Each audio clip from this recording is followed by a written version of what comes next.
வாழ்க வளமுடன். Welcome to TNPSC stars channel. Students, இன்னைக்கு உங்களுக்கான வீடியோ 9th ஸ்டாண்டர்ட் சயின்ஸ். இதில் நம்ம யூனிட் 22 நுண்ணுயிரிகளின் உலகம் இந்த லெசன் தான் நம்ம பார்க்க போகிறோம். ஸோ குட்டீஸ், ஏற்கனவே நான் உங்களுக்கு இதில் 1 மார்க் கொஷின் கொடுத்தாச்சு. இப்போ இந்த வீடியோவில் மற்ற கொஷின்ஸ்லாம் நம்ம பார்த்துடலாம். ஓகேங்களா? ஓகே குட்டீஸ், இப்போ நம்ம ஃபஸ்ட்டு 7th ரோமன் வரையறுன்னு கொடுத்துருக்காங்க. ஃபஸ்ட்டு நோய்க்கிருமி. நோய்க்கிருமி அப்படின்னா என்ன? உயிருள்ள ஒரு நுண்ணுயிரி பிற உயிரினங்களுக்கு நோயை உண்டாக்குவது நோய்க்கிருமி எனப்படும். எடுத்துக்காட்டாக பார்த்தோம்னா பாக்டீரியா, வைரஸ். ஓகேங்களா? ஸோ உயிரோடு இருக்க, இப்போ நம்மளுக்கு கொரோனா வந்திருக்கு அப்படின்னா அது உயிரோடு இருக்கிறதுனால தான் மற்றவர்களுக்கு அந்த நோய் தொற்று உண்டாக்குது. சரிங்களா? அதுதான் உயிரோடு இருக்கக்கூடிய ஒரு கிருமி பிற உயிரினங்களுக்கு நோயை உண்டாக்குறது தான் நோய்க்கிருமி அப்படின்னு சொல்கிறோம். ஓகேவா? இதை அப்படி எழுதிக்கோங்க. அடுத்தது பாக்டீரியோ பேஜ்கள். வரையறு பாக்டீரியோ பேஜ்கள். பேஜ் நம்பர் 266 இருக்கு பாருங்க. இது அப்படியே எழுதிக்கோங்க. பாக்டீரியாவினை தாக்கி பாதிப்பை உண்டாக்கும் வைரஸ்கள் தான் இந்த பாக்டீரியோ பேஜ்கள். எடுத்துக்காட்டு பாக்டீரியோ அழிப்பு வைரஸ், பாக்டீரியா அழிப்பு வைரஸ் T4. சரிங்களா? இது அப்படியே எழுதிக்கோங்க. பாக்டீரியாவினை தாக்கி பாதிப்பை உண்டாக்கும் வைரஸ். ஓகே, எடுத்துக்காட்டும் சேர்த்து போட்டுருங்க. அடுத்தது பிரியான்கள். பிரியான்கள் வரையறு.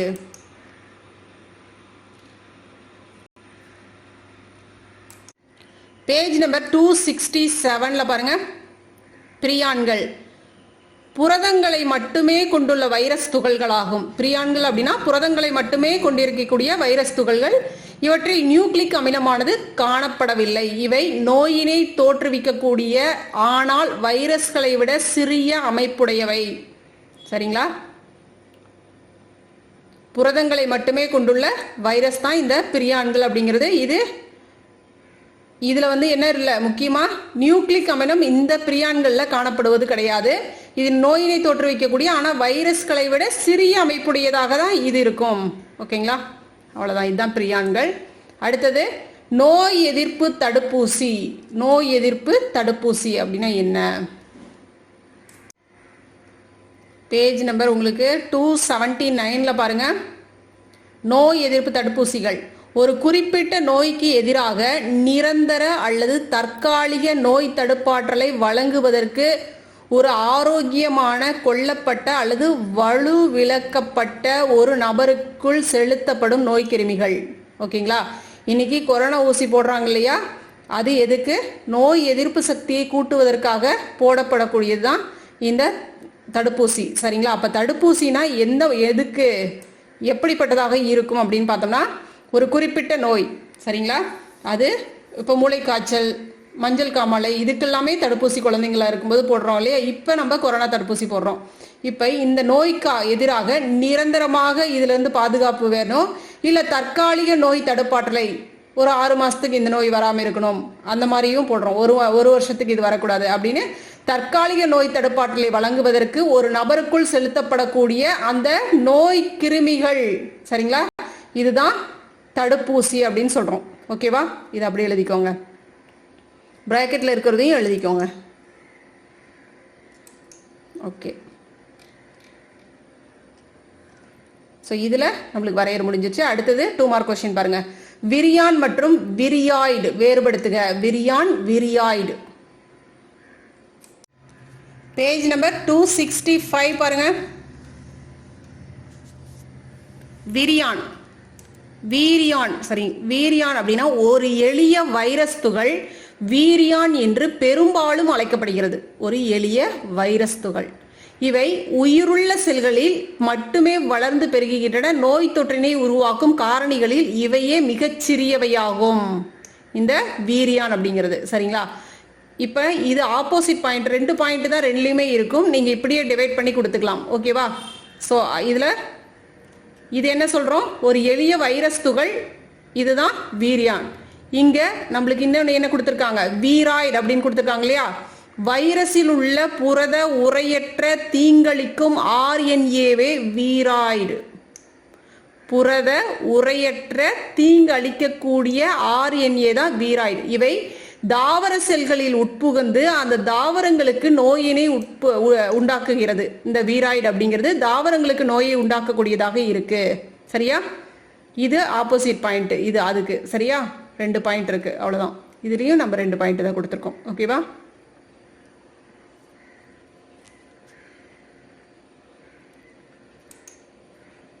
அடுத்தது செகண்ட் கொஸ்டின் பாருங்க. மலேரியா ஒட்டுண்ணியின் கடத்தியின் பெயர் யாது? தீங்கான மற்றும் சாவுக்கேதுவான மலேரியாவை பரப்பும் மலேரியா ஒட்டுண்ணி சிற்றினத்தின் பெயரை எழுதுக.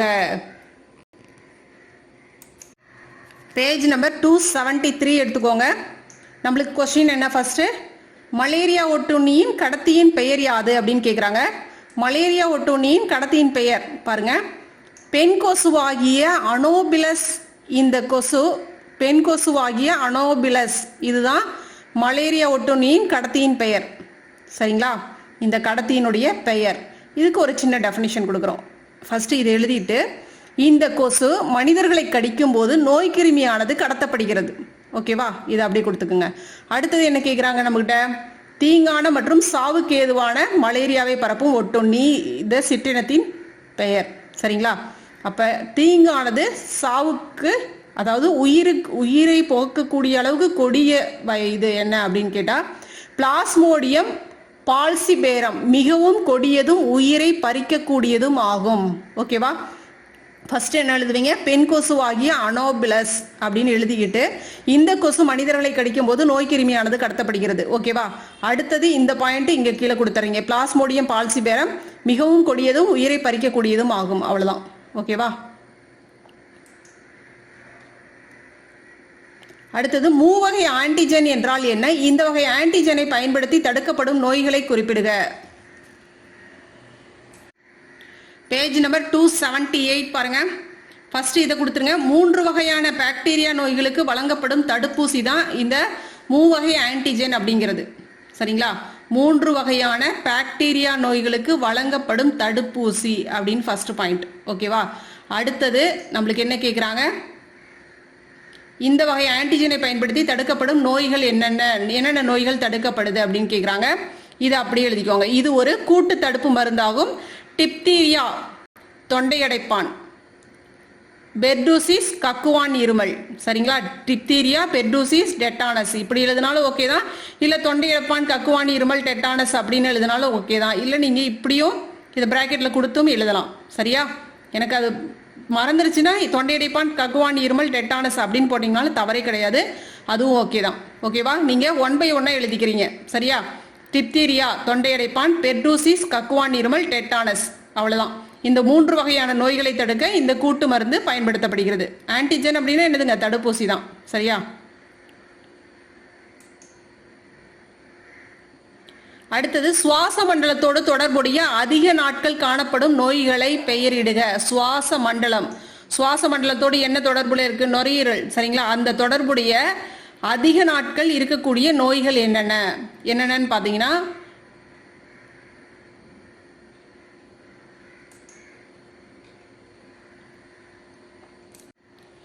காசநோய், கக்குவான் இருமல், சாதாரண சளி. ஓகேங்களா? இது அப்படியே எழுதிக்கோங்க. 1 by 1 எழுதிக்கிட்டீங்கன்னா ஓகே தான். காசநோய், கக்குவான் இருமல், சாதாரண சளி. Okay, right. அடுத்தது வாந்தி பேதியினை ஏற்படுத்தும் நுண்ணுயிரியின் பெயர் என்ன? இதை தடுக்கும் ஏதாவது ஒரு முறையை தருக. வாந்தி பேதியினை ஏற்படுத்தும் நுண்ணுயிர் என்னன்னு பாத்தீங்கன்னா ரோட்டா வைரஸ். ஓகேங்களா? வாந்தி பேதியினை ஏற்படுத்து. இது பேஜ் நம்பர் உங்களுக்கு பாத்தீங்க அப்படின்னா 272ல இருக்கு. சரியா?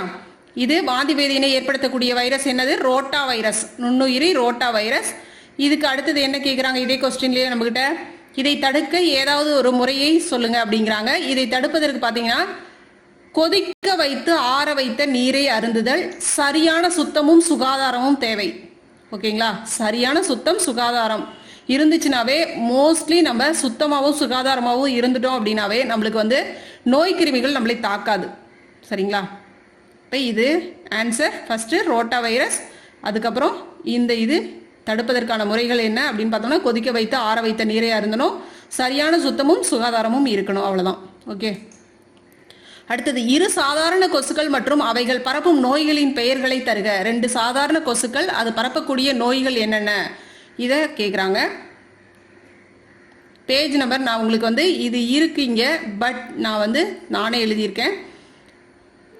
இது நம்ம ஓனாவே, ஏன்னா புக்கில் அங்கங்கே இருக்கு இல்லையா, டெங்குக்கு ஒன்று இருக்குது, மலேரியாவுக்கு ஒன்று இருக்குது, சிக்குன் குனியாவுக்கு ஒன்று இருக்குது. ஸோ அதனால் நீங்கள் எந்த இது வேணாலும் எழுதிக்கலாம், சரிங்களா. டெங்குவையும் சிக்கன் குனியாவையும் பரப்பக்கூடிய வைரஸ் ஒரே தான், ஏடிஎஸ் எய்ஜிப்டி கொசு அப்படிங்கிறது தான். ஓகேங்களா. இப்போ இதில் பார்த்தீங்க அப்படின்னா, பென் அனாபிலஸ் கொசு மலேரியா. ஓகேங்களா, இது அப்படியே எழுதிக்கோங்க. பென் அனோபிலஸ் கொசு மலேரியா, ஏடிஎஸ் எய்ஜிப்டி கொசு சிக்குன் குனியா. ஓகேங்களா, ஏடிஎஸ் எய்ஜிப்டி கொசு சிக்கன் குனியா. ஓகே, இதை அப்படியே காப்பி பண்ணிக்கோங்க.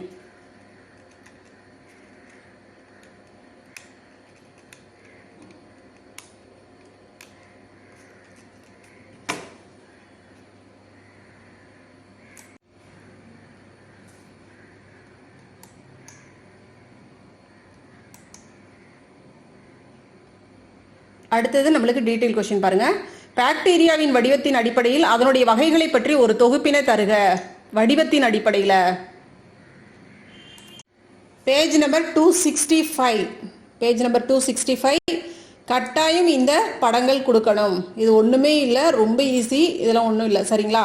பேசிலஸ் காக்கைகள், ஸ்பைரில்லம். பேசிலஸ் அப்படிங்கிறது கோள் வடிவம், காக்கைகள் கோள வடிவம், ஸ்பைரில்லம் திருகு வடிவம். 1 மார்க் கொஸ்டினில் நம்மளுக்கு கேட்பாங்க. ஓகேங்களா. ஸோ என்டிஎஸ்சி படிக்கிறவங்களுக்கு இது ரொம்ப முக்கியம். இப்போ பாக்டீரியாவின் வடிவங்களை அடிப்படையாக கொண்டு பாக்டீரியங்கள் இந்த மாதிரி பிரிவுகளாக பிரிக்கப்படுது. கோள வடிவத்தில் காணப்படும் பாக்டீரியங்கள் காக்கைகள் என அழைக்கப்படுகின்றன. ஒரு செல் மட்டும் இருந்தால் காக்கஸ். ஓகேங்களா, காக்கைகள் அப்படின்னு அழைக்கப்படுது. இதில் ஒரு செல் மட்டும் இருந்துச்சுன்னா அது என்னன்னு சொல்ற, காக்கஸ். அடுத்தது கோல், அதாவது குச்சி. கோல்னா என்னதுங்க, இந்த மாதிரி குச்சி நீல வடிவத்தில், அந்த மாதிரி அந்த வடிவத்தில் காணப்படும் பாக்டீரியங்கள் பேசில்லைகள் என அழைக்கப்படுது. இது ஒரு செல் மட்டும் இருந்துச்சுன்னா அது என்னது, பேசில்லஸ். பார்த்துக்கோங்க, ஒரு செல் மட்டும் இருந்துச்சு, அதாவது பேசில்லை அப்படிங்கிறதுல அந்த பாக்டீரியாவில் ஒரு செல் மட்டும் இருந்துச்சு அப்படின்னா பேசில்லஸ் அப்படின்னு சொல்லப்படும், அது பார்த்துக்கணும். அடுத்து, திருகு வடிவத்தில் காணப்படும் பாக்டீரியங்கள் ஸ்பைரில்லா என அழைக்கப்படுது. இதில் ஒரு செல் மட்டும் இருந்துச்சு அப்படின்னா ஸ்பைரில்லம். ஓகே, கட்டாயம் இதை போடணும். ஓகேவா, சின்ன கொஷின், ரொம்ப ஈஸியான கொஷின், பார்த்துக்கோங்க. நம்மளுக்கு முக்கியமாக இதில் என்ன படிக்க போகிறோம், கோள வடிவமா காக்கைகள், கோல் பேசிலைஸ், திருகு ஸ்பைரில்லா. ஓகேவா, இதில் அடுத்தடுத்து பேர் அந்த இது. அடுத்தது செகண்ட் கொஸ்டின், விவசாயம் மற்றும் தொழிற்சாலைகளில் நுண்ணுயிரிகளின் பங்கினை எழுதுக.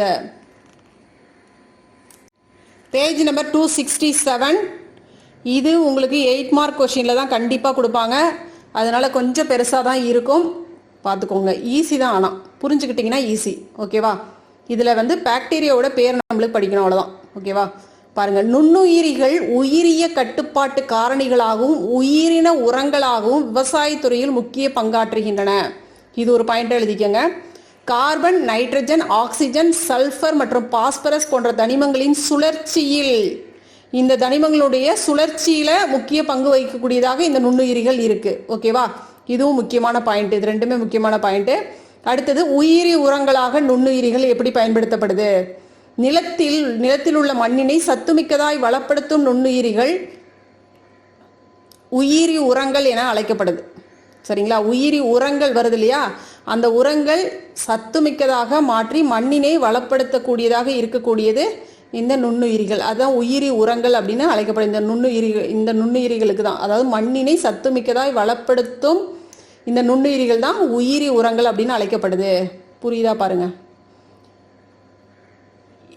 உயிரி உரங்களினுடைய முக்கியமான ஆதாரங்களாக எதெல்லாம் இருக்கு. இப்போ இந்த உயிரி உரங்கள்னு பார்த்தோம். இந்த உயிரி உரங்கள், இந்த மண்ணுக்கு சத்துமிக்கதாக இருக்கக்கூடிய அந்த உயிரி உரங்கள் எதையெல்லாம் ஆதாரமாக கொண்டு இருக்கு அப்படின்னு பார்த்தோம்னா, பாக்டீரியா, சைனோபாக்டீரியா, பூஞ்சை.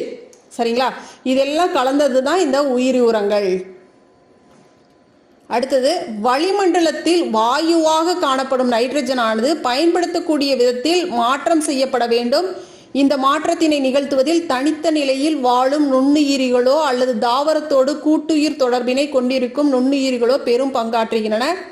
எடுத்துக்காட்டு அசடோபாக்டர், நைட்ரோசோமோனஸ், நைட்ரோசோமோனாஸ் மற்றும் நாஸ்டாக். இதில் ஏதோ ஒரு இது கொடுத்தீங்கன்னா போதும். இப்போ தாவரங்கள் வளர்வதற்கு நைட்ரஜன் ரொம்ப முக்கியம், தேவை. சரிங்களா? அப்போ வளிமண்டலத்தில் வாயுவாக இருக்கக்கூடிய அந்த நைட்ரஜன் பயன்படுத்தக்கூடிய வகையில் மாற்றத்தினை நிகழ்த்துறதுல முக்கியமான பங்கு எது பண்ணுது? நுண்ணுயிரிகள். சரிங்களா? இது முக்கியமான பாயிண்ட் தான். எடுத்துக்காட்டு நீங்கள் ஏதோ ஒன்று கொடுத்துருங்க இதில். ஓகேவா? அடுத்தது, தாவரங்களுக்கு தீங்கு விளைவிக்கும் அல்லது நோயினை உருவாக்கும் உயிரிகள் மற்றும் பூச்சிகளை கட்டுப்படுத்துவதில் நுண்ணுயிரிகள் பயனுள்ளதாக இருக்கு. ஸோ தாவரங்களுக்கு தீங்கு ஏற்படாத வகையில் பாதுகாக்கிறதுல நுண்ணுயிரிகள் பெரும்பங்கு வகிக்குது. இதுக்கு எது உறுதுணையாக இருக்குது? எந்த பாக்டீரியா அப்படின்னு பார்த்தீங்கன்னா பேசிலஸ் துரிஞ்சியன்ஸ். Bacillus thuringiensis. ஓகேவா?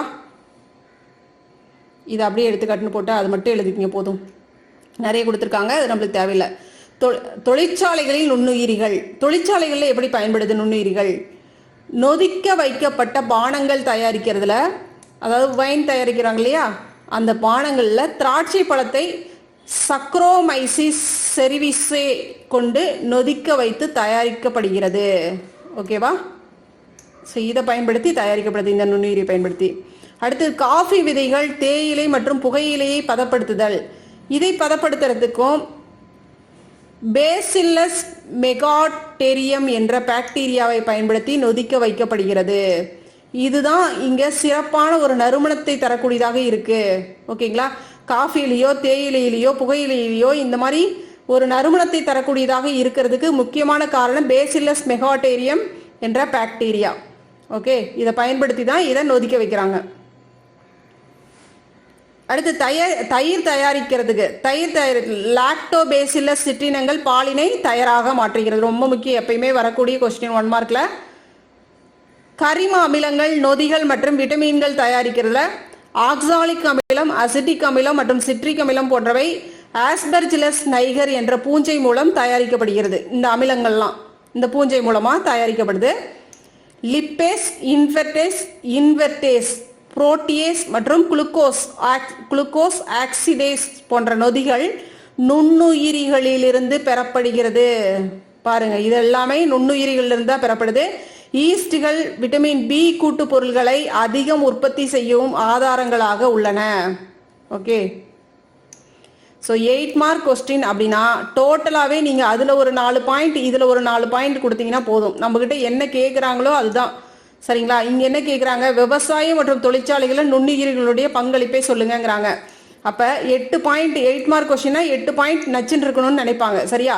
அப்போ நீங்கள் ஒரு 9 பாயிண்ட் 10 பாயிண்ட் கொடுத்துட்டீங்க அப்படின்னா இதில் ஏதாவது ஒரு பாயிண்ட் மிஸ்டேக் ஆச்சுனாலும் 9 பாயிண்ட் 10 பாயிண்ட் கொடுத்துருக்குறான் அப்படின்னு சொல்லிட்டு 8 மார்க் ஃபுல்லாக கொடுத்துருவாங்க.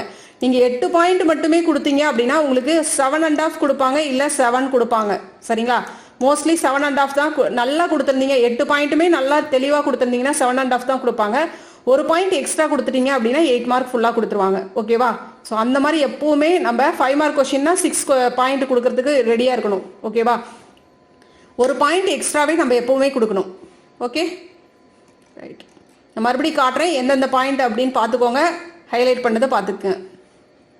இதுதான் இங்கிருந்து நம்ம எழுத போகிறோம்.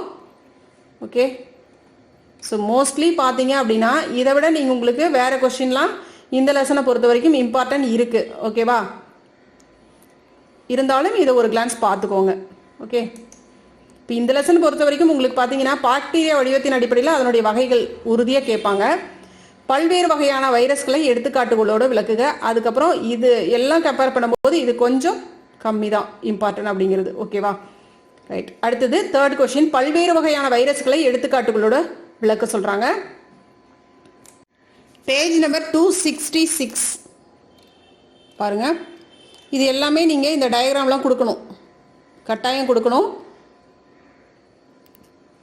கொஸ்டின் நம்மளுக்கு வைரஸுடைய வகைகளை எடுத்துக்காட்டோட விளக்க சொல்லிட்டாங்க. ஃபர்ஸ்ட் பாருங்க, தாவர வைரஸ்கள்.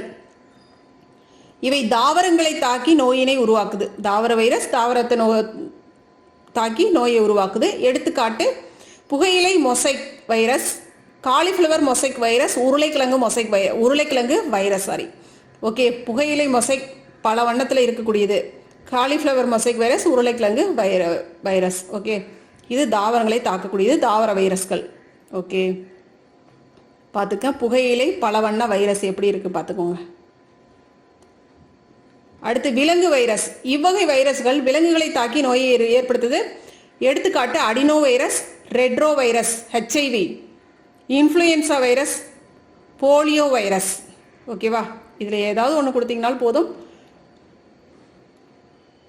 இப்போ நம்மளுக்கு எல்லாமே அடினோ வைரஸ் கொடுத்துருக்காங்க, இன்ஃப்ளூயன்சா வைரஸ் கொடுத்துருக்காங்க. ஓகேவா, இது படம் போடணும்.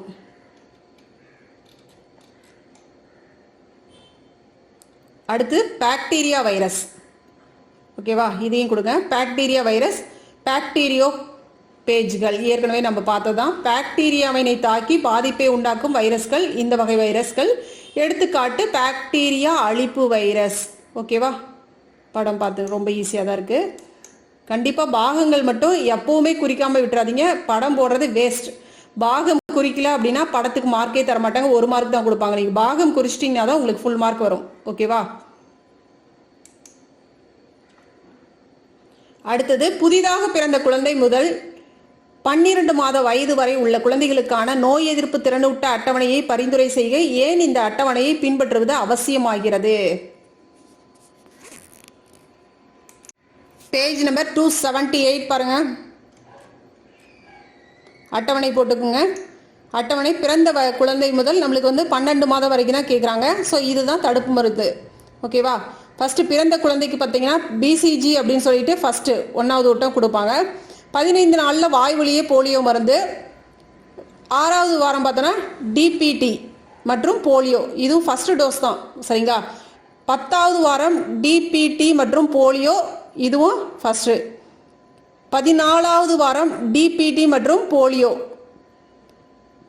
9லேருந்து 12 மாதங்கள், அதாவது இந்த மாதங்களுக்கு இடைப்பட்ட இதில் தட்டமை ஊசி போட்டிருப்பாங்க. இது 1வது ஊட்டம் தான். சரிங்களா, ஸோ இதை நம்ம கொடுத்துறோம். இதில் ஏன் நம்ம இதை கொடுக்குறோம் அப்படின்னு பார்த்தோம்னா, 1970ஆம் ஆண்டு உலக சுகாதார நிறுவனம், வேர்ல்டு ஹெல்த் ஆர்கனைசேஷன் இருக்கு இல்லையா, அது குழந்தைகளுக்கான நோய் எதிர்ப்பு திறனூட்டல் அட்டவணையை வழங்கி இருக்கிறது. இந்த அட்டவணையானது அனைத்து நாடுகளிலும் செயல்படுத்தப்படுகிறது. குழந்தைகளை தொற்று நோய்களிலிருந்து பாதுகாப்பதற்காக எந்த வயது குழந்தைக்கு எந்த தடுப்பு மருந்து வழங்குதல் வேண்டும் என்பதை இந்த அட்டவணை சுட்டிக்காட்டுகிறது. ஓகேங்களா, ஸோ இதில் நம்ம முக்கியமான பாயிண்ட், நம்மளுக்கு கேட்ட பாயிண்ட், ஏன் இந்த அட்டவணையை பின்பற்ற வேண்டும் அப்படின்னு கேட்குறவங்க. சரிங்களா, இப்போ வேர்ல்டு ஹெல்த் ஆர்கனைசேஷன் எல்லா நாடுகளில் இருக்கக்கூடிய குழந்தைகளுக்கும் இந்த மாதிரியான ஒரு நோய் தடுப்பு மருந்தை நீங்கள் கொடுக்கணும் அப்படின்னு சொல்லி பரிந்துரை பண்ணியிருக்கு. அதை நாம் கொடுக்கணும். அது இந்த அட்டவணை எதை சொல்லுது? இதெல்லாம் இருக்குது, இந்த வகையில் இந்த மாதிரியான மருந்துகள் இருக்குது, இந்த நோய்களை தடுப்பு மருந்து, இந்த நோய்க்கான தடுப்பு மருந்து அப்படின்னு இந்த அட்டவணை நம்மளுக்கு சுட்டி காட்டுது அப்படின்னு நம்ம இதில் சொல்கிறோம். ஓகேவா, இதை பண்ணிவிட்டு இந்த அட்டவணையை போட்டுட்டு அதுக்கப்புறம் அடுத்தது இதை கொடுக்கணும். ஓகேவா, இங்கேருந்து கொடுக்கணும். 1970ஆம் ஆண்டு அதுலேருந்து கொடுக்கணும். ஏன்னா இருக்கிறதே சின்ன கொஷின், 5 மார்க்கில் தான் கேட்பாங்க. ரைட், இதெல்லாம் நம்ம கொடுத்தாச்சு ஏற்கனவே. இப்போ சிந்தனை வினாக்கள் கொடுத்துருக்காங்க பாருங்கள். தொற்றக்கூடிய நோய்கள் உனது பள்ளி வளாகத்தில் இருந்தால் அதனை குறைப்பதற்கு நீ எடுக்கும் முன்னெச்சரிக்கை நடவடிக்கையை பரிந்துரை செய்க. தொற்றக்கூடிய நோய், இன்னைக்கு தொற்றக்கூடிய நோய் அப்படின்னு பார்த்தோம்னா கொரோனா ஒரு தொற்றக்கூடிய நோய். இன்னைக்கு இந்த கொஸ்டின்லாம் கண்டிப்பாக கேட்பாங்க. ஓகேங்களா, ஸோ எப்படி நம்ம இதுக்கு முன்னெச்சரிக்கை நடவடிக்கை எப்படி பண்ணலாம் அப்படின்னு பாருங்க. பள்ளி வளாகம், வகுப்பறை, குடிதண்ணீர் தொட்டிகள், விளையாட்டு திடல், உணவருந்தும் இடங்கள், கழிவறைகள் ஆகியவற்றை தூய்மையாக வைப்பது அவசியம். கொசுக்கள் பெருகும் இடங்கள், தண்ணீர் தேங்கும் இடங்கள் ஆகியவற்றை கண்காணித்து உடனுக்குடன் துப்புரவு செய்தல். இப்போ டெங்கு அப்படின்னா பகல் நேரத்தில் கடிக்கக்கூடிய கொசு, அதே மாதிரி தண்ணீர் எங்கேயாவது தேங்கி இருந்துச்சு அப்படின்னா நல்ல தண்ணீரில் தான் அந்த மாதிரியான கொசுக்கள் இருக்கும். அப்போ அந்த இதெல்லாம் நம்ம சுத்தமாக வச்சுக்கணும். மலேரியா, சிக்குன்குனியா, டெங்கு போன்றவற்றை பரப்பும் கொசுக்கள், கொசு புழு அதாவது லார்வா இல்லாமல் பார்த்து கொள்ள வேண்டும். தண்ணீர் தொட்டிகள் சரியாக மூடப்பட்டிருக்க வேண்டும். தண்ணீர் ஒழுகும் குழாய்கள் உடனடியாக சரி செய்யப்பட வேண்டும். ஏன்னா அந்த இடத்துல ஈரத்தன்மை எப்பொழுதுமே இருந்து கொண்டே இருந்துச்சு அப்படின்னா அந்த இடத்துல கிருமிகள் அழியாம அப்படியே இருந்துகிட்டே இருக்கும். சரிங்களா? அதனாலதான் நம்ம எப்பவுமே ஒரு அதாவது டாய்லெட்டாக இருந்தாலும் சரி மற்ற இடங்களாக இருந்தாலும் சரி ட்ரையாக வச்சுக்கணும் எப்போவுமே. இல்லைன்னா அது எப்போ அந்த கிருமி அந்த இடத்துல இருந்துகிட்டே இருக்கும் அப்படின்னு சொல்லுவாங்க. சரிங்களா? கழிவறைகளை பயன்படுத்தியவுடன் ஒரு நாளைக்கு 3 முறையாவது கிருமி நாசினிகளை கொண்டு சுத்தம் செய்யப்பட வேண்டும். டெட்டால், ஃபினாசில் போன்ற கிருமி நாசினிகளை கலந்து நீரால் சுத்தம் செய்வது அவசியம். ஓகே, இதெல்லாம் பொதுவான பாயிண்ட் தான். உங்களுக்கு என்ன தெரிஞ்சிச்சுன்னா அப்படி கூட எழுதிக்கலாம். ஓகே, சரி. அடுத்த கொஸ்டின் நம்மளுக்கு என்ன கொடுத்துருக்காங்க பார்க்கலாம். தேஜஸ் டைபாய்டு என்ற நோயால் பாதிக்கப்பட்டு இருக்கிறான். சச்சின் காச நோயால் பாதிக்கப்பட்டு இருக்கிறான். இவ்விரு நோய்களிலும் எந்த நோய் அதிக பாதிப்பை ஏற்படுத்தும்? ஏன் அதிக பாதிப்பை ஏற்படுத்தும்?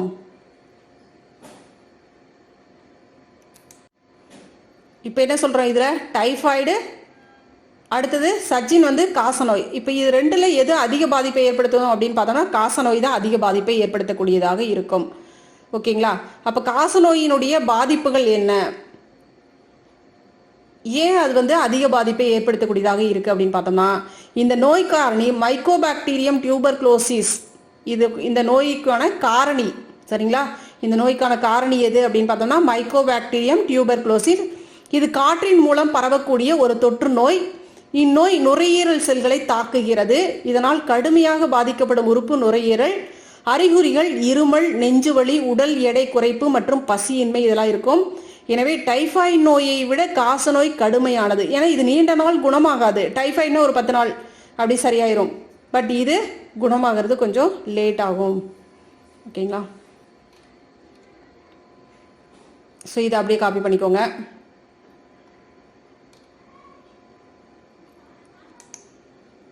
ஓகே குட்டீஸ், அவ்வளோதான் நம்மளுக்கு. அடுத்தது இன்னொரு லெசனில் பார்க்கலாம். கண்டிப்பாக உங்களோட ஃப்ரெண்ட்ஸுக்கும் ஷேர் பண்ணுங்கள், ரொம்பவே யூஸ்ஃபுல்லாக இருக்கும். மறக்காமல் நம்ம சேனலை சப்ஸ்கிரைப் பண்ணி பெல் ஐக்கானை கிளிக் பண்ணி வச்சுக்கோங்க. ஏன்னா நிறைய வீடியோக்கள் போட்ட வீடியோக்களே எங்கிட்ட கமெண்ட்டில் கேட்குறீங்க வீடியோ வேணும் அப்படின்னு சொல்லிட்டு. அதுக்கு நீங்கள் பெல் ஐக்கான் கிளிக் பண்ணாமல் இருக்கிறது தான் காரணம் அப்படின்னு நினைக்கிறேன். ஸோ குட்டீஸ் மறக்காமல் சப்ஸ்கிரைப் பண்ணி பெல் ஐக்கானை கிளிக் பண்ணி வச்சுக்கோங்க. ஓகேவா? ஓகே குட்டீஸ், தேங்க்யூ.